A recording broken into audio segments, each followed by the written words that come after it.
Hey, I'm Chuck Liddell. You're watching Icebreakers. Watching Icebreakers. My name's Adam Ray. I'm on the show too. Trying to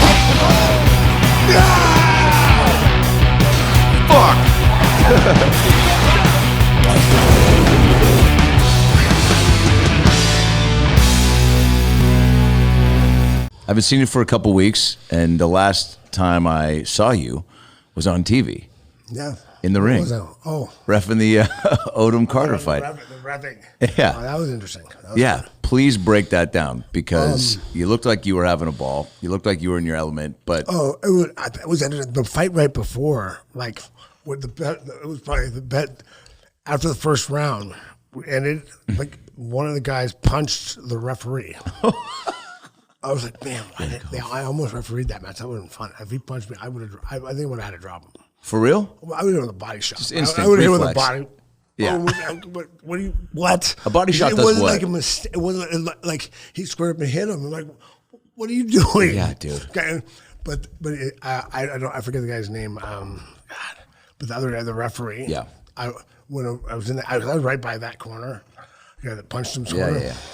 He comes over, and when the bell's about to start, bell's about to ring, and they're gonna let him out. He goes, "Okay, and don't you fucking punch me."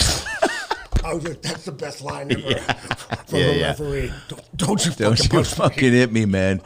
No, what the stripes means stop. Does that happen often? I guess people just lose their cool and they take it out on the ref. I don't think I've ever. I think I've seen refs accidentally get hit guys trying to swing over him. Yeah, collateral damage. But he actually, it looked like he squared up and punched him. Did he just punch the ref? Did he say anything to him? I don't know. I think I didn't know what they said. I couldn't hear them. But So this was in Atlantic City. Atlantic City, yeah. Which is a cool spot for a fight, right? I mean, do they do a good job with putting it all together? And, they did a good job. Yeah, they did a good job. I thought they did. It was fun. It was set up nice. I remember the old kickboxing days. Where we used a banquet room, pretty much a big banquet room to banquet. It was pretty intimate. Actually, the one I fought in the UFC when I fought Vitor Belfort. We fought at the Bellagio. Oh wow! In a big banquet room. What's the difference between that and maybe a bigger arena other than just the size? It's arena and a seat. It's built to have fights in it. It's not not a banquet room. It's not a big blank for shrimp room. cocktail. Yeah. Yeah. How many people were there? Safe to say. Oh, I have no idea. A couple thousand, maybe. No, probably 1,000. Yeah. I don't know. I'd have to ask them. But yeah, it was a nice setup. They had a balcony too. You could see. Oh, dope. And they had this like a stage where they had people up on the stage. And was the energy, like, I'm always curious, like, with these, especially celeb boxing matches, what the energy is. Everybody was into it, and these guys were going at it. I think there was, everybody was kind of going at it out there. That wasn't like, they weren't like, set up, okay, we're going to punch, we're going to kind of, I mean, most of them didn't know what they're doing, but they go out there and they're out there swinging at each other, trying to hurt each other. That's all you can ask for. They're big, this is like a tough man contest, right? They're big gloves. Yeah. And the headgear. So, Aaron went out there. I mean, he hit right out of the gate. He was swinging. Like, he was landing punches right, left. That's what you have to do. And he's trying, but I mean, he obviously wasn't able to hurt him. No. And then he started spinning around. I'm like, oh, you can't spin. Stop spinning. And if you're gonna spin, at least throw a punch. Did you say this? Yeah. Yeah. If you're gonna spin, do something with it. Dude. If we just spinning around. But it was. I mean, he got the second knockdown. Yeah. He got knocked down. Yeah. But he was about that. I looked at that when I got to 3. I'm giving the slowest counts I can do. Yeah. 1. Come on, bro, get up. 2. It was 2. Like 2. Come on, I really think you can do 3, it. At 3, he's like, I'm not getting up. Wow. And then 4. Come on, brother. You're ready. Yeah. 5. Come on, man. Come on. Let's do it. Come on, you can do this. No. All right, it's over. Yeah. He's done. I I think he realized that he was starting. He got rocked a little bit with those shots, and then it was just not wanting to take any more, probably. Yeah. Yeah, he probably wait. I unloaded. I hit him with everything but the kitchen sink. Everything I got plus the kitchen sink. Got no energy left. And it didn't do anything. Right. He landed the first 8 or 9 shots he threw. I think in the head. Yeah. I think if I landed 9 power shots to the head, and the guy's still looking at me like, what's going on? Like, I'm not sure. Is there a gust of wind? Was the door open? Yeah. You know, I think maybe that's a good time. That's a good time to take. You know, you got knocked down a couple times. Yeah. Just let it go. It was it? That was second round, right? Second round, yeah. Yeah. Okay, so you got through one. You gave people one. Yeah. But you know, that was the thing that too. Like people ask me, like, you gonna let him fight? I said, yeah. I mean, I don't think it's fair to people to have pay money to watch a fight and have you go out and not fight. 1,000%. Because now gotta put on a show. No, but here, not the quality of the fight. You bought celebrity boxing. Yeah. You fought, Understand those words together. You fought guys that don't fighting. Yeah. That's the whole idea. It's like guys that don't really fight. See, that's what it should be called, but that's not a sexy name, you know? But so that you can't complain about. Now, if guys come out and don't fight, I understand the complaint. Right. And so my thing is like, you let them go. Like if these guys are trying to knock each other out, even if they're big gloves, they got a headgear. Hey, that's what you paid for. You're getting your fight. Yeah. And that fight, that they both went out there and swinging. I mean, you hit them hard. I mean, yeah. Lamar, that size difference though it just looked so insurmountable. Like as soon as didn't he just shove him down at one point? Well, I think it was a shove punch. I mean, it was something where it was like you just go, oh, the straight up weight difference is just. And when Aaron's throwing that many haymakers, and then you know your fatigue settles in at some point, then you probably don't have as much to stand your ground. I always say that I've seen plenty of fights, especially if there's wrestling involved, where smaller guys can beat big guys. But the thing is, that's one of those things. It's skill level and knowledge and how to and ability to fight comes into play, right? Because all other things being equal, if all those things are equal, fight, whatever, bigger, stronger, faster should win. Totally. You know, barring in the fight game, there's always that the home run. Right. You know, there's always that one guy catches the other guy that one time. It happens. But other than that, you know, but these guys are both. They've been training a little. They've been training, and I think they both. I think it looked like they both took it seriously, trying to learn. But it's different. It's a whole other thing when really getting out there and fighting. They were doing a crash course of trying to learn a sport. For it, and then especially a lot of times guys don't ever go live, like live. You know, you go sparring and live is different. Yeah. Like we used to do when I was kickboxing when I was coming up, when John was training me. You know, he always said he wanted to get me one round of outside sparring before every fight, because he wanted me to go knock somebody out. Right. I wanted to drop somebody. Feel what that's like. And you want to feel it. Know I'm confident. I'm ready. And if that confidence that you're ready to go knock someone out. Yeah. And it was pretty funny. But see that's an old school fight gyms. When you go to a fighter like kickboxing and boxing, you go to someone else's gym. You put on headgear and the gloves, expect a fight. Oh yeah. You know, if they're not friends and you're not sparring, expect a fight. Yeah. They're going to try and knock you out. You try to knock them out. That's a different kind of sparring. Were people betting on this? Did you see or hear of anyone like putting? I'm sure it was. I think they had a line on it. Yeah. I don't know. They were betting on it. I'm sure. Like I heard people talking about the line and. I'm like, oh well, I thought it'd be a little higher than that, but I forget what it was. I like the idea of somebody like putting like everything on like Aaron Carter and just hoping for the upset. I think a lot of times on something like that, they're gonna have limits. Yeah. Oh yeah. To how much the I guess Ross and Dan could probably tell you better with the betting line stuff. Yeah, that's more their bag. But they like I remember one of the things for the Mayweather fight was 10-1 or something. Oh wow! But it was plus 1,000, right? 10-1, and but you could only put like $25 on it. Right. That was a max bet. Right. Like, okay, well, you're not going to break the bank with $25. Right. You're not a big gambler, no? No. Yeah. I've never been. I've never been a big gambler. Now, when I was fighting back in the day, I 2 times I gave for the full 10 card to somebody, a gambler. They asked me, and one of them they thought it was funny because they called me in the locker room, and I gave them one of my picks while I was warming up because I was fighting that night. Yeah. Whoa. That night, the picks I gave him, I went 8 for 8. Wow. And then the other one went 9-1, but the one I lost, I said, look, he's a 3-1 underdog. And he's my friend, right. So that's a warning. Right. I think he can beat him. Wow. And he lost, but didn't, yeah. Yeah, I was just right. But back then, I used to be so involved. Like we had 5 or 6 UFCs a year, right? So all the guys that fought in that thing are pretty. I mean, I knew who was fighting. I saw them. Most of them I've trained with guys that train, either guys that train with them or I've trained with them myself. If I've trained with both guys, I can usually tell you who's going to win. It's like you had the almanac. I mean, you were just around everybody. I mean, it wasn't like it's like when people asked me back then, like I hadn't been once they, everything exploded, and when I was retired, and the UFC come up and ask me, "Oh, can you do a promo for this fight?" I'm like, "Yeah, but can you send me like tape on both guys that are fighting?" Yeah, totally. Have some if connection. If you want me to cover the undercard. Because they'll just tell you what to say. No, you can't just tell me what to say. I need to watch them fight, and that's the other thing too. Like even if I've seen them fight, I haven't broken them down. No, I don't need to. I don't. I watch fights 2 different ways. One fully nude and and clothed. Well, exactly, to enjoy it and to study.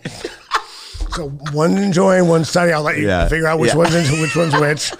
But no, but like I go watch a fight. Used to be young people like, which guy are you rooting for? I want action. I don't know. I'm like, go do this, do that. Yes. And then, I mean, you can tell if one of the guys a friend of mine or something because you can't watch me. You don't get near me. I might knock you out. Really? I'm trying to fight for him. Also, people can tell when you are giving any sort of analysis or picks or promo if you're just reading copy or you have an understanding of what's happening. You know what I'm saying? Well, I look. Could I fake something on that? Yeah, of course. Well, of course. But I don't want to. No, fans. That's my point. Fans don't listen to me to hear what he tells me. Yeah. Right. He's very good. He's very good at stuff. I agree with a lot of stuff he says. Yeah. But that's Giorgio. By the way. That's Giorgio. That's our amazing top of the line award-winning producer, Giorgio. The best head of hair and the best pubes in the business. He has a wrestling background, and he likes fights. He watches, he studies. I mean, he is a big Askren fan, which. Yikes. Just kidding. I know, nobody's perfect. Just kidding, man. I like you. I like you too, man. Yeah. I had to say that for him. Wasn't Giorgio out there too in Atlantic City? No. Okay, you were at the Logan Paul one with him, right? I don't think No, but I saw you after that one, right? Figuring out which one I've been at lately. Like I was at. I've been all over the place. I was in the UFCs. I'm going back out to the Conor one coming up. When is that? Next weekend. Where is it? Vegas. Fuck, I want to go. Damn it, it's next weekend? Fuck, you're going to that? I want to do Vegas with you so bad because, let's be honest, king of that city for a little bit and still heavily connected and revered. And I was just there doing stand-up, and you're such a fucking sweetheart that I was like, man, you got any dinner Rex? Or we're trying to get into maybe a pool thing. And you just go, fucking give me some time, I got you. And then it just turned into, I didn't want you to have to fucking stress out. But like, you were just such a homie about like, dude, give me a few minutes and I'll set some shit up. Yeah, I was in like, if you're going out there ahead of time, let me know. It's 1,000%. It's so easy for me to talk to guys that are friends of mine that take care of people. It's awesome. I mean, but I want to be there with you because I want to see the treatment you get, and I want to see how beloved, because that's just so cool to me to go. I mean, dude, because you've told me off air and a little bit on, but like that time when the UFC was getting its juice going in Vegas too, which I feel like, Vegas is always Vegas, but there's different eras of it. And definitely now coming post, pandemic and whatever. But the time when you were like spending a lot of time there, I mean, dude, it was just clicking on all cylinders, right? Oh, it was crazy. Yeah. Oh man, we used to have so much fun. I mean, I remember leaving after fighting at the MGM, we had that huge suite at the end where it's a big rooms on either side. Oh yeah. And then we had the room in the middle. And then we go up there after party there after everything we get them. I'd wake up about 11 and come out of my room and basically everybody in my room, which is usually about 40 people by that point, all spread out across the just like the Hangover. I just wake everybody up, hey, you don't got to go home, but you can't stay here. Yeah. We're going to the pool. You guys want to come? Oh, that's awesome, dude. Come with us. Otherwise, you got to get out of my room. And what's like, if you didn't come here with me, you got to get out of my room. Yeah, you're not leaving with me.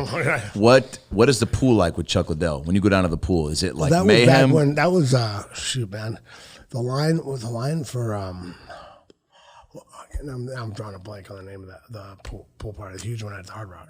Oh boy, I don't know. Well, there's like Wet Republic, and then there's the old one that was at the Hard Rock. Oof. It's not the Hard Rock anymore. Okay. It was a cool spot. People are gonna make fun of me for forgetting it because I'm drawing a blank because it's like the biggest pool. Well, I'm guessing you weren't sober every time you were there. Yeah, but it's a big deal. All right. It's a big deal. Like, Giorgio's gonna look it up for us. Cool. He's doing pool something party. Else. Yeah. Like, either that or he's on Pornhub. Yeah. Oh yeah. Stop watching the porn. Wait. So okay. So you go to these things. I go there and then rehab. Yeah. Nice. That sounds about right. And honestly, like. By the way, I love the names of these cool pool. Like it's always I used to do a joke about how the clubs in Vegas were always named after the reasons you wanted to avoid them, like sweat or fucking racism or sticky jizz on the Persian guy's pants. You know, you really had to know somebody to get into these places. Oh no, there's like a 2-hour, 3-hour line to get in there. Whoa! I would walk in, and I would walk in there with like 30, 40 people deep, and like, whoa, and a third and a fourth, like 3/4 of them were dudes. Like they don't do that in those parts. Like, and I did it. I thought, oh, I didn't even think about it. Just go. Like, oh yeah, who's with you? Where's it end? Way back there. Oh, we got Dan, Evan, Rob, Rob's friend Mark, Mark's friend Damien. I just tell my little brother will always follow me. My little brother is like, by the way, my little baby brother. Yeah. I'm very protective of. Yeah. By the way, people are like, why are you getting upset? Like someone's attacking him. He's 6'4", 6'5", 300 pounds. He is? Yeah. Baby brother. That's why, but he's my little brother. Yeah. So I was always totally. We used to work in bars together, and people would take a swing at him. I'm like, you take a swing at me. I'd be like, hey, are you okay, man? I'm sorry. And they'd take a swing at him. I'm like, ah. Dude, so if someone flexes on your bro, that's how you can. That's when Chuck turns into Hulk. Yeah, that was my like okay. 0 to 60. Calm down. I'm like, okay, but So we coming 40 dudes deep. I walk, and I'd be like, well, it'd be the way 40. I mean, it was about 30-10. That's a lot. It is, but anyway, I just say hey, my brother. He tells me my brother didn't drink, so he just sit there and wait, and everyone by. And man, we go in there. We had so much fun. But it was like, and I just can't think about it. I used to do training camps. Well, early in my career it was 8 weeks, then I got to about 10, then 12. But I didn't drink that time. Yeah, I hadn't drank, and now after the fight, I go eat right after the fight and then we go from there. So now I took a break from drinking for a couple hours to take a nap, and then got back up and started drinking all the way to the pool. Oh yeah. So I know that world. I mean, I remember once we went there where they were doing like some kind of like they were doing some bikini contest, right? They asked me to judge from the bridge, right? Bummer. And I was drinking. It's in the sun. I'm like, I could barely even see the girls. Holy shit. I'm like, wow, and I thought, they gave me like the card. I saw, I had 5. Yeah. And they said it was 1 through 5 was just how the score was. The highest was 5. Great. But everybody else thought it was supposed to be 10, and I was just being a dick. Oh my God! They didn't tell the crowd. The crowd was like, they didn't You're just giving everyone 3s or 5s. I'm like nice. I'm giving 4s and 5s, right? And they're like, what the fuck? Yeah, that's okay. insulting to them. They're like, that one, okay, we get it. But that one, goddamn. A 4, really? Yeah. That's a 4. She's got 3 nipples, man. Come on, that's worth at least an 8. Yeah. You came in here with 30 dudes. What how you rating these girls like that? Yeah. But it was funny. Wow. I'd be like, hey man, how's that one? Oh, that was 5. I'm like, oh, trying to get some consultations. My buddies got like, yeah. Chuck's got high standards, man. Yeah. Wait, so you go to Vegas now, then it's a little different, but probably better that it's a little more chill, right? Yeah, it's a lot more. Well, that was a fight weekend, at the hottest party, and it was everybody that was there. Hottest pool party in town, only a real big one. Who was coming to because obviously same thing now, like celebs go into town for those, but like, are you who are at these parties, like that you got to meet that you were like, oh shit, like this person's coming down because I'm fucking fighting this weekend? A lot of guys. I've met a lot of them. I mean, But my thing is, I was always my party really for me. I did a fan right. after party for fans, and That's I had like a big huge party, and I'd always. I mean, you know, I didn't really care about anything. I had like 200. I had 200 people in the VIP. Yeah. That I got free tickets in the VIP. Like I said, that was part of my deal, and then you negotiate it from there. I don't care. Wow. Because you know, like everyone's like, well, oh man, I was getting like I think when I was doing Studio 54, they paid me $25,000 for the after party. Wow. And people don't understand. I made a couple $1 million for that fight. Like, I'm just like, yeah. At that point, like, I'd rather go party with my friends 1,000% than get $25,000. Yeah. For that extra. To have your night taken away. But I thought it was more of a service to the fans, like So, and they're like, man, I would go down and walk. Everybody bought a table. I'd stop by and take pictures with. Whoa, dude! I'd stop by at everybody, and the funny thing is, everyone used to laugh. They used to laugh at me. I'd have them bring me 3 bottles of apple cider. Yeah, sparkling apple cider. Because I wouldn't start drinking until I made that lap. Other than shots, because every table I went to almost wanted me to do a shot. Can you imagine? And think about it now. I haven't drank in 10 weeks, and now that every table I go to wants to take a shot with me. Oh my God! You would not have. By the way, you would have not if you were judging the bikini contest next day. I had all the tricks down. Like, let me chase that with this trick. No, spit it out.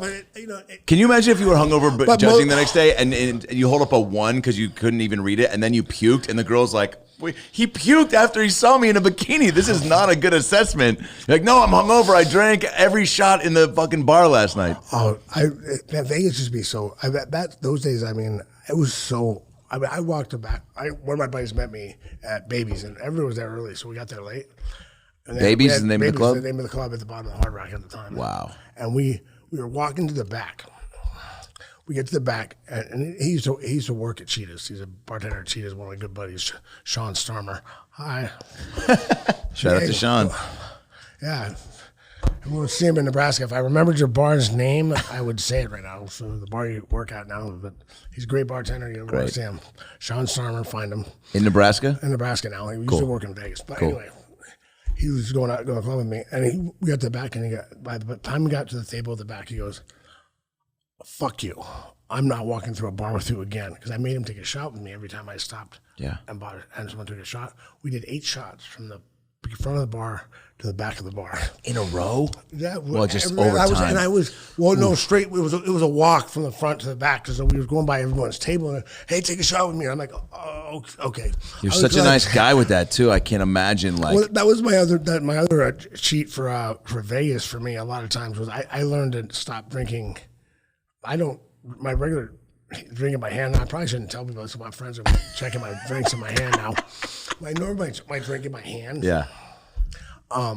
Is a regular, like, there's no alcohol in it. Right. Because I have so many people want to do shots with me. Yeah.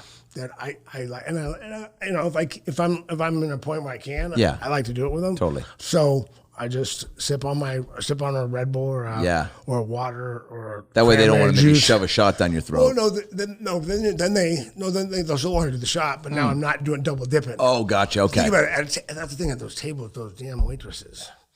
I know, dude. Jello shots, or the pours are heavy. The pours are heavy. They're trying to they want you to buy another bottle. Of course. Once you get it fucked up, because when you're fucked up, you make bad choices. I am mad, yeah. And you impulse buy. That's me, man. I mean, dude, I've been at clubs, and I'm not you seem like you're more comfortable in the club setting than I think I am. But I'm there, and it's like, dude, I could be stone cold sober. And one of those girls with like the bottles on fire comes over and is like, "So you want to maybe get some?" And I'm like, "Nah, that looks pretty expensive." And then she's like, and then she'll just kind of bend over and be like, "You sure?" And I'm like, "We'll take 5." You know what I'm saying? It's just like they're persuasive. We were in San Antonio. What was that place? We were eating in place. They brought over these bottles, and I was like, "Wait, how much is that?" Yeah. I'm good, man. Yeah. Oh no, we'll buy it. We'll pay for it. No, you won't. I ain't drinking that. Yeah, no, you don't pay that. Give me that. I'll just take the regular tequila behind the bar. Like, it's good. Yeah, I know. I mean, now don't get me wrong. I am a tequila snob to some extent. Yeah. But I'm not. You know. I'm good as long as it's at least Patron I mean 42 is my favorite, but Me too. Probably my favorite, but it doesn't have to be that. The Casamigos is great. Yeah. Great. And it's great, and it's not that expensive at the bar. Yep. You know, you don't have to go spend. Please don't. I got my buddy's dad. Is great guy. Every time we go out, he'll buy me shots of Patron Platinum. And I'm like, dude, that was like what, $50? Yeah. I don't. Yeah. Give me the Patron next year. You get the Patron Platinum for you. Yeah. Just buy me a regular one. Yeah, I'm good. It's like you don't have to do that. For Have you had the Rocks Terramana? Is really good. We should chug I have. You know, have you had it yet? Oh yeah, you know, I did have it. I was out. I was doing No Chuck's Given. Oh yeah. And we were out hog hunting. Oh nice. And you know, it was interesting. You get to taste it there? Yeah, someone went and got a couple bottles of that. Oh, great. It was cool. Yeah, it's good. Yeah. A little bit, yeah. Vegas is such it should be called Impulse City, because I don't think anybody ever, their week or weekend or night ever goes the way they were according to plan, right? Because there's something to entice you at every corner. When you think about it, though, some of those tables, like, you're like, why is that guy buying so much? Why is he buying so many bottles? Well, some of those tables you have I remember at XS, there's tables over $50,000 minimum. What the fuck? So you're paying that whether you get the bottles or not. Just for the spot. For the spot, and the minimum. And the nice thing about being minimum, you don't have the normal argument over how much you're buying. Yeah, exactly. Right? You're just okay. Like, shoot, whatever you want, get it. Yeah, like, yeah. Because I'm paying for it anyway. So you're gonna go back for this Conor fight, and will that be just madness? That'll be. I mean, that'll be a different situation than the Odom Carter fight. Right, a little bit different energy. Let's not compare. Let's not, okay, for sure. Okay. Yes. Do you get more white belts? You know, you guys have a white belt. Yeah. If you start comparing, the other thing with these fans that get mad about these fights, and they like Triller after the Triller fight, you hear these people complaining about Snoop, and they compare this, and they compare this guy was whacked out, and I go, yeah, it's a show. It's entertainment, baby. It's. I mean, it's. The night they do put real boxing matches on it. There's a few of them. But no one buys it for that. Right. I mean, 90% of your fan base watching this is watching the show. Yeah. And probably 50% of them never watch. Probably the first fight they've seen. Totally. And that's your fan base of that. So comparing the energy at a thing like that to a UFC is about. Yeah. I've always said, because no one's ever been able. The UFC does the best of any of the organizations I've seen. With their production and being able to put that energy in a room at home. Yeah. But no, I don't think anybody has ever, like the energy at a fight or a UFC fight is insane. The way it used to be back when I was fighting, I mean, you had about 5 UFCs a year. Mm.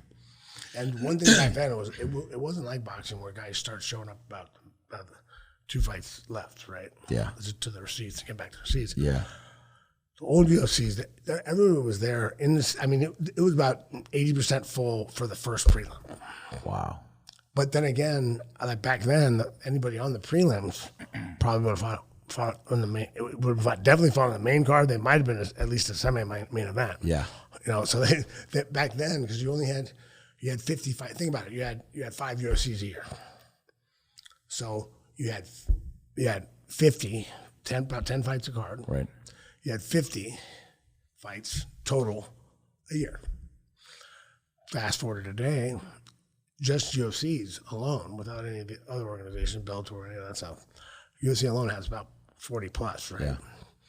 And now they do like 12 fights, something card, right? Let's just say they do 10 to make it simple. It's 400. Yeah. So now you got 400 fights. Wow. So it's a little more diluted. Yeah. But then there's a lot more people doing it. There's a lot more. It's gotten bigger. You know, there's a lot more. You know, now they've opened up the women's sport. And that's totally gotten bigger, and that leaps and bounds since when it started. What is at stake for Conor in this fight coming up? I mean, to me, I think it's. I think if he doesn't win, I think it's. I mean, he's probably done. move on to doing other stuff. I mean, but the cool thing is, he doesn't need the money. Right. I mean, I can't imagine him needing the money. Didn't he just sell his, what did he sell his liquor for? 680 million? Like, I mean, though he's fighting, I'm guaranteeing I just made 680 million, whatever they're paying him for this fight is not that. No. That it's not enough motivation just for the money. Yeah, he's doing it because he likes to fight, and he's always been a martial artist. Yeah, like I talked to him way back in the day, and I hadn't really watched any of his stuff, and didn't know he was, and the cocky like loud guy, which is great for the sport. It gets people in. But he was respectful when you talk to him. He's a respectful martial artist. He studies. He trains. He's smart, and that's why I think he has a good shot at coming back and winning this fight. I think he fixed his. He went back and made some changes, so we're gonna have a different fight. So I'm excited about the fight. Both guys are very tough guys. They're coming in there. It's gonna be a fun fight. But I think. I'm expecting Conor to come in. I'm kind of hoping he comes in and does it. He's one of those guys that, like, I got in a lot of trouble with his fans. Oh, why? A long time ago. I did an interview, and they asked me, and I said, I don't like the way that guy talks shit. But that's what they took out of it, right? Right, of course. Before that interview about him, I said he's one of my top 5 favorite guys to watch fight. Great, use that. And after that, I said, I get it, because he brings in not only the casual fans. Yes. He brings in the people that just watch every once in a while. Yes. And the people that don't watch at all. Yeah. Because it's an event. Yeah. And the people that really deserve to get paid the most are guys like him who broaden the fan base, right? They broaden the fan base, and they bring people. And what I always hope, because I think it's the best sport in the world. I always hope a guy like that, or like a Ronda Rousey, that gets. We used to do the same thing. Get people that don't watch fights. By the way, you did that too. Yeah, you're not going to say that, but I'm going to say that. But people that don't watch fights to go, you know what? I'm going to check this out. Yeah. Because they feel larger than life, and they bring something. They bring a personality. They bring like an edge. They bring that's why those guys they're worth more. Right. Because they bring those eyes. And I say that same thing with the Triller thing. I see that because there were some real fights on the card, and as boxing should be looking to get boxing fans from that and kind of organize it where those fights are good fights and they're good matchups. I mean, like not like the Canelo fight. We went to the Canelo fight. Yeah. Remember the 4 fights on the main card? The closest fight on there was a 4-1 underdog. Oh wow! Canelo was an 8-1.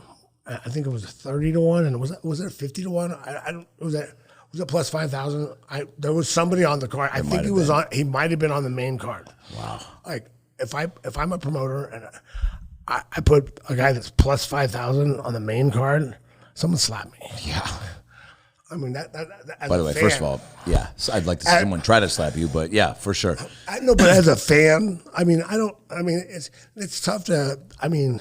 But to have a card like that, like the main card. I mean, I'm not talking about. I get boxing does a lot of undercard stuff. And actually, I have a really good story about that. Please. Fun. So we went. I used to go out to the casino in Lemoore because my buddies Reed Harris, and Scott Adams started WEC. Yeah, and they used to fight out of there. So when we do stuff for the casino, because they're, hey man, can you come out, go to the fight? They got a boxing fight right here. So, hey man, went out to go watch this boxing fight. I wish I remember the kid's name, because I got to look it up one of these days. I tell the story all the time, so I might as well figure it out. Yeah.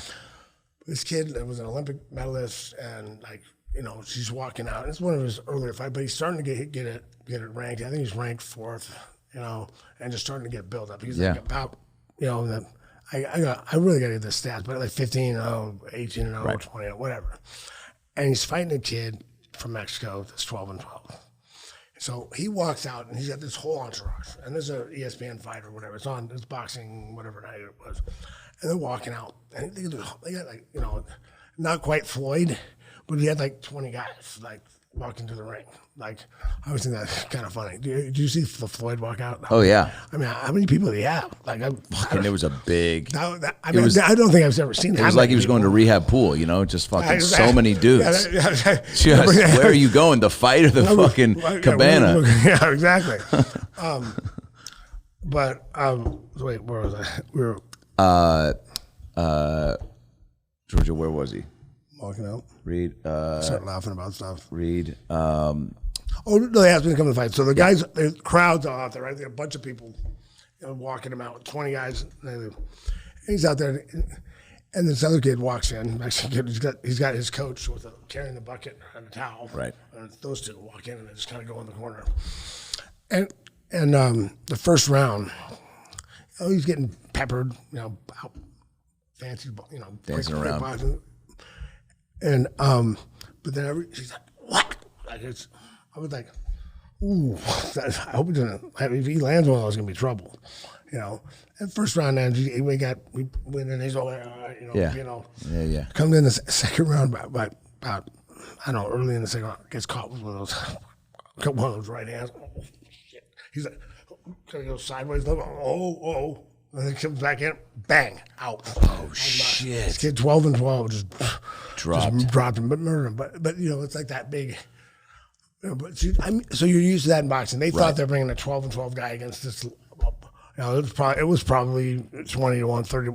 It was stupid. But they do that. They used to be more famous for doing that in boxing. Padding guys' records, and I think I watched it one time where both guys were probably 20-0. 22-0, and they say the cumulative record of their opponents was like 20 and like 400. Holy shit. It was something stupid like that. I was like, what's going on? But so I just main event shouldn't have, but I like fights to be competitive. Yeah. At least, if you're gonna at least the main card, you can make competitive, right? Yeah. Well, that's why find someone find someone his level. Yeah. Well, I've got an idea for an upcoming fight, and he just got out, so he's looking for activities. Logan Paul versus Bill Cosby. What do we think? Who are we taking? What are the odds? Wait. This is real. Does Bill Cosby get access to his water bottle? Yeah. Great question. So I do think. Does Cosby know his cornerman? Whoa, yeah. These are the questions.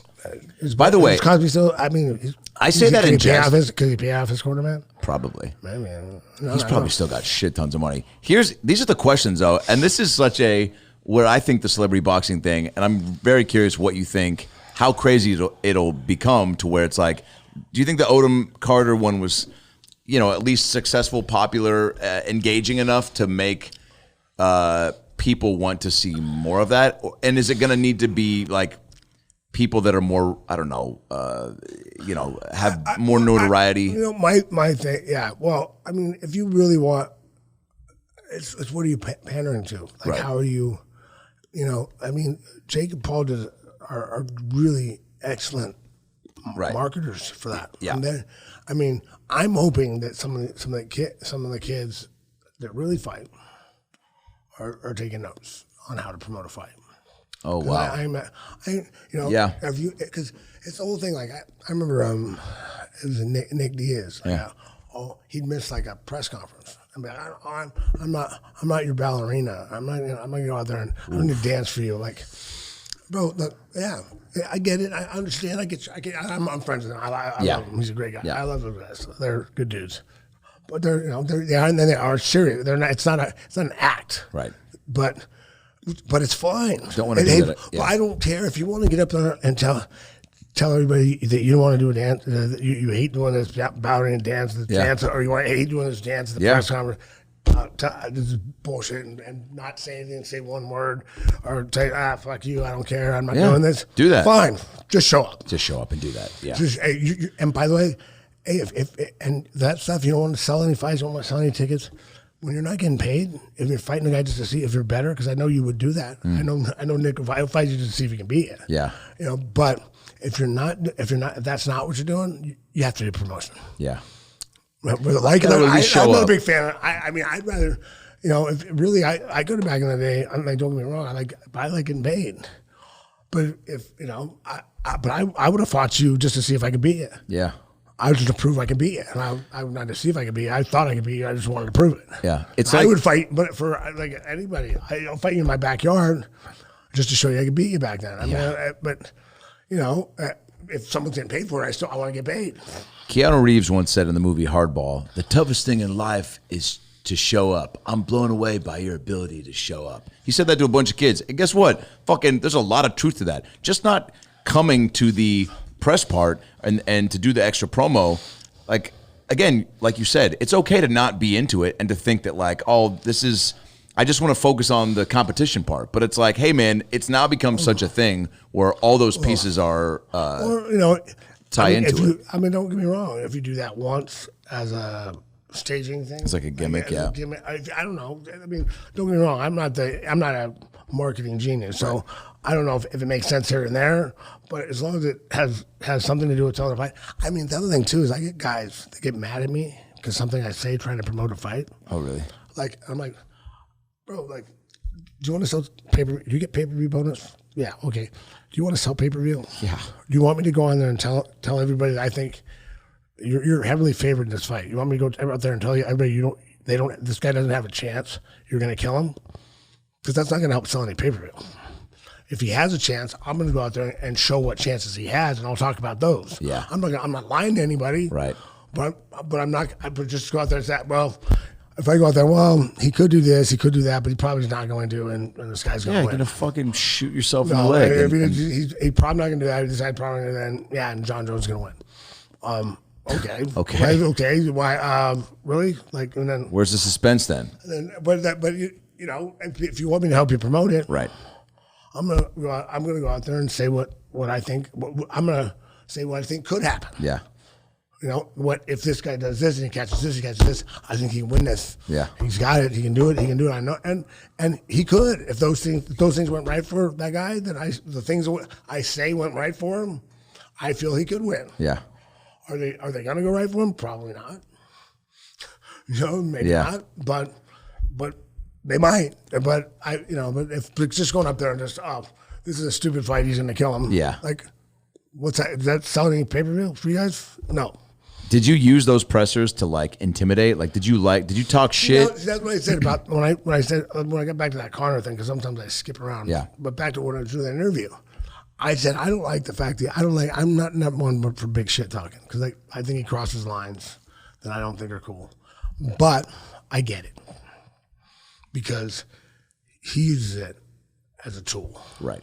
Like, I still think to this day that Aldo fight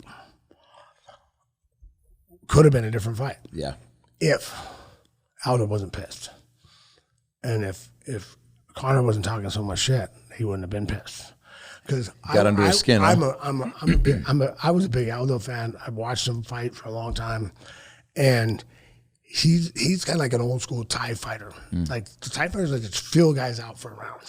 They get out there and kind of feel you out. He'll feel you out for a round, and then when he kind of figures out what you're doing, then he starts chopping away at whatever attacks he likes to do and kind of setting things up, right? Well, he ran across the ring and took a swing at him and got knocked out. I mean, I've never seen him run across the ring and go attack somebody like that. He feels them out and go. So he was mad, and he went across the ring to go get him, and he got caught. So I thought that fight was one in the shit talking, and that makes sense. Like, and trust me, and I did the same thing too when I was out there. Like, I used to say stuff like, "I mean, he ain't got the balls to stand with me." Why do I say that? Because I wanted to get in his head. Get an edge. Why I want to get in his head? Because I would like him not. I want him to try to stand with me. He's obviously a wrestler and wants to take me down. Wow. And I want to make him second thought. Am I a pussy taking him down? Like I do it a subtle. That when you do it like that, well, yeah, I don't know if you're man enough to stand in the middle of the ring with me, I'll knock you out. Just plant those seeds, right? You know, you do that. Let them grow into fucking. And guys that are and there are fighters. Believe it or not, there are fighters that are head cases. I mean, there's fighters that have had panic attacks after the weigh-ins and didn't show up for the next fight, the fight the next day. I know because a couple. Somebody got in their head? I know a couple. I don't understand it, so I don't know. That one I don't get. Yeah. Like, you already did all the work. You weighed in. You fight for a living. Oh, man. Get out there and fight. Like, who does that? Wow. Like, yeah, it's just, but that mind game. Now today, that's one thing today. There was always kind of, I felt like there's a unwritten rule on what you can and can't do. Right? There's an unwritten rule about what's cool and what's not. Yeah. Like for me, like, we're gonna face off. Don't touch me. Don't. You can do anything you want. You talk all the shit about me. And like my fight camp. Whatever. Yeah. Whatever. Leave my friends and family out of it. Yeah. And I'm old school. Like you, like I was, like I said, oh man, he was like, cause people talk about Khabib jumping over the ring. Oh, he's gangster jumping over the ring, going after him right there. What's gangster about that? Like, I mean, he got heated and made a mistake. Sure. And I'm cool with that. I'm not a big deal. You want to be a gangster? Wait till you get in the back room and walk in the room and shut the door. No one's gonna stop it then. Wow. It's like those guys getting fights at bars. Now I don't think Khabib was. I think he just lost his mind. They were crossing the line. They were crossing those lines. I don't think are cool. Like I don't. You go talk about someone's religion and their family. And totally. Their, I mean, if you trust me, I don't have to worry about it now because I'm not fighting anymore. But hey, you come out there and you insult my grandfather, bro. I'll beat you up at the press conference, the weigh-ins. Oh, shit. They're gonna need 24/7 security when I'm there to keep me from fighting you. Yeah, they're gonna have to have someone in the middle of the ring. I'm just gonna come out and start fighting. Yeah. I mean, you want to cross that line? Let's go. You're right, though. There is probably more power in doing it behind closed doors than versus on display, right? Well, that if it was a calculated, like I'm gonna get this guy. I mean, that's how when you walk in the back, I'm just push him into a room, and I'm like, guys, hold the door. Oh, shit. Let's get down. You want to do that? And then we'll see what happens. Yeah. But that's the way like if you want to do that, and then if you do it that way too, the other thing is you're not doing it out in front of a crowd, and all the fans are getting hurt. You're not risking stuff. You're not making the sport look bad. Yeah. Because I don't think it makes the sport look bad when two guys what was it? I always forget the guy's name. He got punched by Masvidal in the back. Yeah. Yeah. Well, hey, bro, you picked your hands up. You're talking shit to a guy and you raised your hands. What'd you think was going to happen? That's how you saw it, right? And you raise. Look. I'm a street fighter too. Did you do this? Anything I do is legal now. I mean, I honestly, from my old friends, if you did something, I said, "What the fuck did you say?" You got one answer that might not get you hit. Whoa. You misunderstood. I'm sorry. My good friends. If you said "fuck you," you won't make it out of your mouth before his fist in it. It's like because that's the key. It's like, what the fuck did you say? And I was like, that's like, we're ready. You've crossed at that point. You've crossed that line. Yeah. Where you committed a fighting offense. The only way to back out of it is just try to explain why it wasn't a fighting offense. The way to back up. Oh, hey, hold on. Yeah. Time out. Throw the flag. Yeah. Sorry. Fuck. So this is what international sign for fucking let's go. I mean, someone walks in and goes, I mean, you're ready to punch me. Yeah.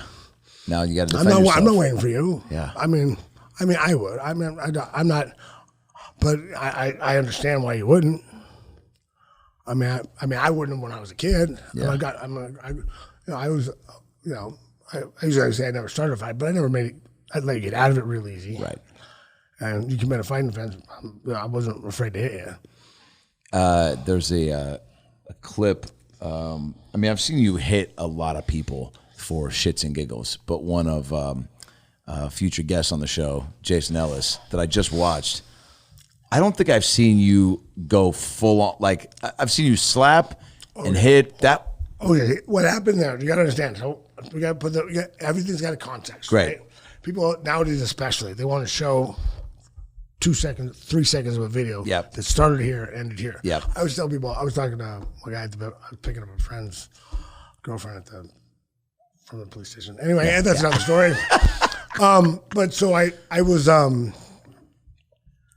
talking to one of the cops outside, and we were talking about something like how people take a little sliver and they try to, and even cops do it to other cops. Yeah. Where they see like 20 seconds or 30 seconds and start Monday morning quarterbacking. What happened?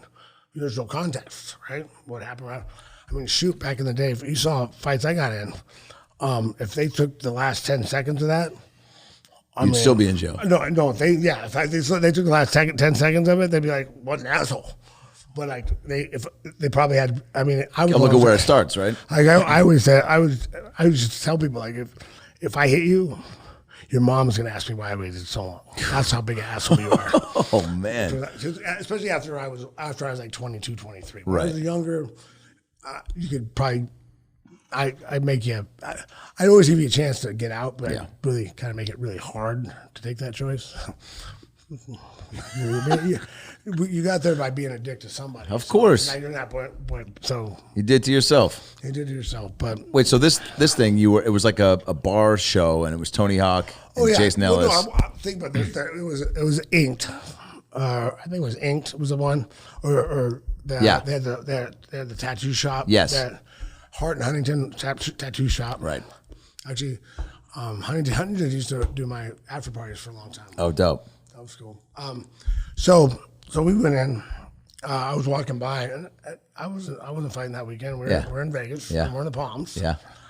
So I was drinking, and they asked me to come. Will you come on to the interview? Yeah. A quick interview with those guys. Yeah, they're pumped. And I said, sure. And Tony Hawk was there. And I was going to his charity event the next weekend. Cool. And I'll talk, and I'll get in there. And I don't know Jason at all, and don't know who he is. This is the first time you're meeting him. The first time I met Jason. He gets up and he goes, "Hey man, can you hit me on the shoulder?" I'm like, "Dude, I've been drinking. I don't want to hit you. I'm not gonna hit you." Yeah.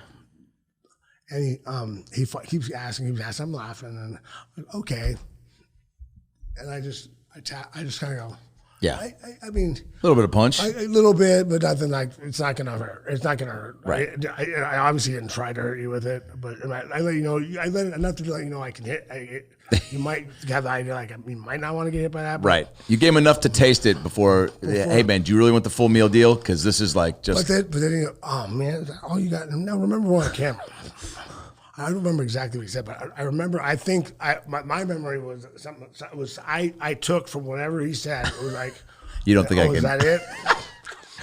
So whatever he said, he teed me with the cameras on. With the in front of the camera. I'm like, because I'll laugh that often. We're on camera. People are going to see this. And I'm not sure what you're about, but I'm either a top fighter or a world champion. Fuck yeah! And I'm like, okay, and I'm known for punching. Okay, there we go. Can I do one more? Yeah, sure. Boom! It just falls down to the table. Yeah, Everyone's dude. Dying, it laughing. was crazy. And I just laughed and went off and went out a good time that night. And then the next weekend, I go to Tony Hawk's Stanford skate parks. Yeah. I did that. I did that charity he did in Beverly Hills. Right. Great event he had for I think I have like 6 years or 8 or 7 years. I'll have to look how many boards I have. Yeah. Well, I always make sure I kept one of the boards from each year. So it was cool. I wanted to. I never get around to putting memorabilia. I know you got to. I got my belt. Everyone laughs at me. I got my belts that are in the closet on the floor. Dude, we got to dedicate an episode to creating a man cave and a memorabilia fucking center for you. Maybe, dude, what we should do is try to pitch to not Extreme Home Makeover, but maybe we get the Queer Eye guys to come in and fix and take all and make a fucking memorabilia studio. Yeah. It's a great idea, guys. If you're listening, the Fab Five. But yeah. Wait, so did you feel when you did? Because I remember seeing the clip, and you being like, "All right, you want me to do another one?" I saw you kind of wait for acceptance from him, basically being like, now I'm really gonna bring it, and he was all for it. How much more do you have to rear up? Because you definitely took a beat. I didn't have to rear up at all. I just had permission. Yeah. I can hit like that anytime I want. Dude, the hit, and you clocked. Do you remember making, because it looked like good contact, and he fucking, you could see the sting and then the fall. If you think about it, like for that, back then, I was always training. Yeah. Like my you were time in is your not element. hard, and I was in the prime of my career. Yeah. I'm close to it. Yeah. I hit very hard. Like I did a Fight Science show. Was in the top 5 percentile of pro heavyweight boxers. Holy shit! Whatever, but so I hit hard, and when you do that, I'm gonna you put me on a blast. I'm not like because I've done like body shots. I do liver shots for guys or friends of mine. I used to do. I do if they wanted to do it, I'd do it. But I wouldn't hit. I'm going to hit him with about half. Right. And I think if nothing else, they'll feel that sickness in their stomach. But most of the time I'll drop them. Yeah. But I'm not going to try. I don't have to drop them. Like I think I told you that story about the guy in the Kentucky Derby. Yeah. But you put me on blast. Now I got to hit you hard. Yeah. And I broke 2 of his ribs. But like, the funny thing about this, so I go to the Tony Hawk event next weekend, and I hear over the mic someone jumped to the hell. Why did you hit me so hard? Oh man! So I give him he was MCing. That's amazing. The event. Was he still feeling it the next? I took my arm up for a week. I was like, a week. And I actually had a guy in Boston want to do it too, and I said, look, you want to do it hard like I hit him, or like hard like I hit him? He's like, oh yeah, no, I'm going hard. All right, same thing. He's like, dude, is my shoulder gonna be? He called me like 2 days later. Is my shoulder gonna be okay? I can't even lift my arm up right now. I'm like, well, shit. Yeah, it's gonna be fine. It's just bruised. I mean, it's gonna hurt for a while, but I hit hard. Yeah, if at the time I would do it for people, with all disclosure, yeah, but I wasn't really that worried about stuff. That kind of ended when I was in Hawaii. We were out, man, right there. I can't remember the place, but they had pool tables and sushi. It was kind of cool. But we were there eating food, and a buddy of mine, Jim Gallo, who's my manager. He was my manager when he was my lawyer when Dana was my manager. Cool. And he switched over to my manager when Dana became president of the UFC. Gotcha. They bought the UFC. And at the time we were all in Hawaii, and I went and met him with a couple of his friends, and one of his buddies wanted to bet me $20. I used to do this from back in the day in the bar, because when I worked in the bars, I'd have girls come up and ask me like, can you really put me out that fast? Like, I'm like, what the fuck? If you want, I'll choke you out if you want. I'm not gonna hurt you. But definitely sign this. Yeah, no, but back when I was working in the bars, you didn't have to sign anything. Because what are they gonna get? Yeah. I'm like, you want the money I owe on my motorcycle? You can have that. I had some guys, some football guys I beat up. They're attacking the front. Anyway, but they're idiots, assholes. And I feel like you could do cameos with getting hit, or like there's got to be a charity that would like somebody you could auction off hit for someone. I guess I get water when I start talking about this. Yeah. But so I mean, we're playing pool, and the guy does that, and I'm on, dude. You're gonna give me the choke, and I got 20 seconds to put you out for $20. Sure, no problem. So he lets me get a rear naked choke on him. He's like, okay, go. 2 seconds later, he's out. Bro, he's like, I can hold my breath longer than that. I'm like, I didn't explain it. I'm like, bro, it's not your breath.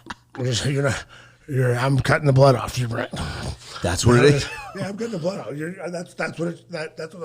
That's why you go to sleep so fast. Holy shit. Think about it. Otherwise, I can just train to hold my breath, and there's guys who can almost hold their breath long enough to be in a chokehold if it was just air. Those guys can almost hold it through a whole round. Wow. So what would be the point? Cutting the blood off to the brain. You know where to fucking. Yeah, it's right here. Right here, huh? That's what the rear naked choke's for. God damn. But so he went out, right? So we went on. We played pool. He hung around. We joked around. Played pool for another hour. Choked around. Yeah. And left, and nothing happened. So he went. So we went to Vegas. I get a call from the UFC, and this guy called up. He's suing me for choking him, and he's hurt, and his neck hurt, his neck sore and stuff. Fuck. And I'm like, oh. And we had a guy I went to a guy that Dana knew out there. I wish I remembered his name. He was such a nice guy. But like the basic, like to go to trial for this, he's like, look, you're gonna win. You can win this, but it's gonna cost you $30,000 to pay me. Okay, to just get to court. That's without the actual court date. Yeah. And he's like, they're offering to settle for 25 because my buddy who knows the guy everyone's giving him shit. Like, you're suing this guy. You asked him to do it. You're suing him. Yeah. And and he offered to settle for 25. I say just take the 25 and don't do anything, and I won't charge you. I'm like, I'm not giving that. I'm not giving that motherfucker any money. And he came up with the idea, what if you gave it to a charity? If you gave it to a charity in his name, okay, that's a good idea. And he picked a woman's charity, so I like. Yeah. So I'm like, perfect. That I can do. Okay, and he's up. Now the other thing, as a favor, don't do it anymore. Don't. So I'm like, just don't. It's not worth it. You're a target now. You're a target now. Yeah. You know. And it's weird coming from where I came from. I never had to worry about anybody suing me. What are you like? The one and the two times I went to court for fighting was because they were trying to tie me to the bar and get a conviction so I could sue the bar. That's why people press charges, because I never fought anybody that didn't deserve it. Like I fight like that. It's like I just walk. I'm not a bully. I don't pick on people. You're selective. I'm very selective. Yeah. And if you truly pick your battles. Yeah. Yeah. And if I pick you, you're an asshole. Like you're an asshole. Now, do you ever? I know you just went to Six Flags. Would that be a place if somebody cut in front of you in line for the bumper cars? That's worthy of a beatdown? Oh yeah, no, they're not allowed to do that. No way. First of all, before we wrap this up, are you a big roller coaster guy? Oh, I like rides. Yeah. Yeah. I'm saying I like rides too. I'm talking roller coasters. Roller coasters. Yeah. Look, roller coasters are rides. I mean, are we talking? I'm a big kid. I'm a goofy. We're walking by. I was the one who went, "Hey, let's go on the bumper cars." That's amazing. Walking by, it was like a couple of, like one of the guys was like, "Are we really getting in line for the bumper cars?" Yeah. Yeah, dude. And the funny thing is that the guy that said that after we did it, hey, bro, that was fun. I had a good time. That's amazing. Like, yeah. I'm a big kid. You are. If you want to find big kid stuff to do, I like doing stupid stuff. Yeah. I never want to be in a place where I'm above doing bumper cars. Yeah. It's so fucking fun. The funny thing is we got in line and went back in again. Did it again? Yeah. Now I wish I remembered. I'm no good at names. Yeah. And they're famous kids. Like both times I met somebody cool. Yeah. Hey, your buddy. Yeah, Eric Bauza. Shout out to Eric Bauza, voice of Daffy and Bug in the new Space Jam. Oh, dude, he was killing us with unreal, right? He was just talking and doing those, killing us. It was awesome. He was a great dude. Thank you for that. I mean, yeah, he's the best dude. And then can you look up those kids from Cobra Kai? Cobra Kai. It's the dark-haired girl, bad girl, and the Mohawk guy. I like the show, but I just don't. Yeah, you said I'm the worst. We're like sitting there. My wife goes, "Hey, the kids from Cobra Kai." Now here's the thing. My daughter is a huge fan of hers. Wow. And I didn't even know. I guess she's in Jessie too. Like, okay. There's another show. Oh yeah. My daughter Disney watched. Channel show. Yeah. Yeah, and my daughter's 9, and she knows it from we let her watch some of the Karate Kid, so she knows her from there. But she knows her from Jessie, and she loves karate too. Like better in karate. And what? Jacob Bertrand. Yeah, Mohawk kid. Yeah. Jacob. And there's a girl too. Yeah. There's a girl, Mary Mauser. Is that which one? Let me see. I'll tell you. And you said too that you're never the one to go up and approach celebrities, right? But when it's for the kids, I've never bothered. So I won't go. I think that I will do it for my friends if they ask me to go. Can I get a picture of that? Go talk to him. Go to it. Yeah. Because more often than not, they know who you are. I did it with Tommy Lasorda. Oh wow. Throwing out a first pitch, right?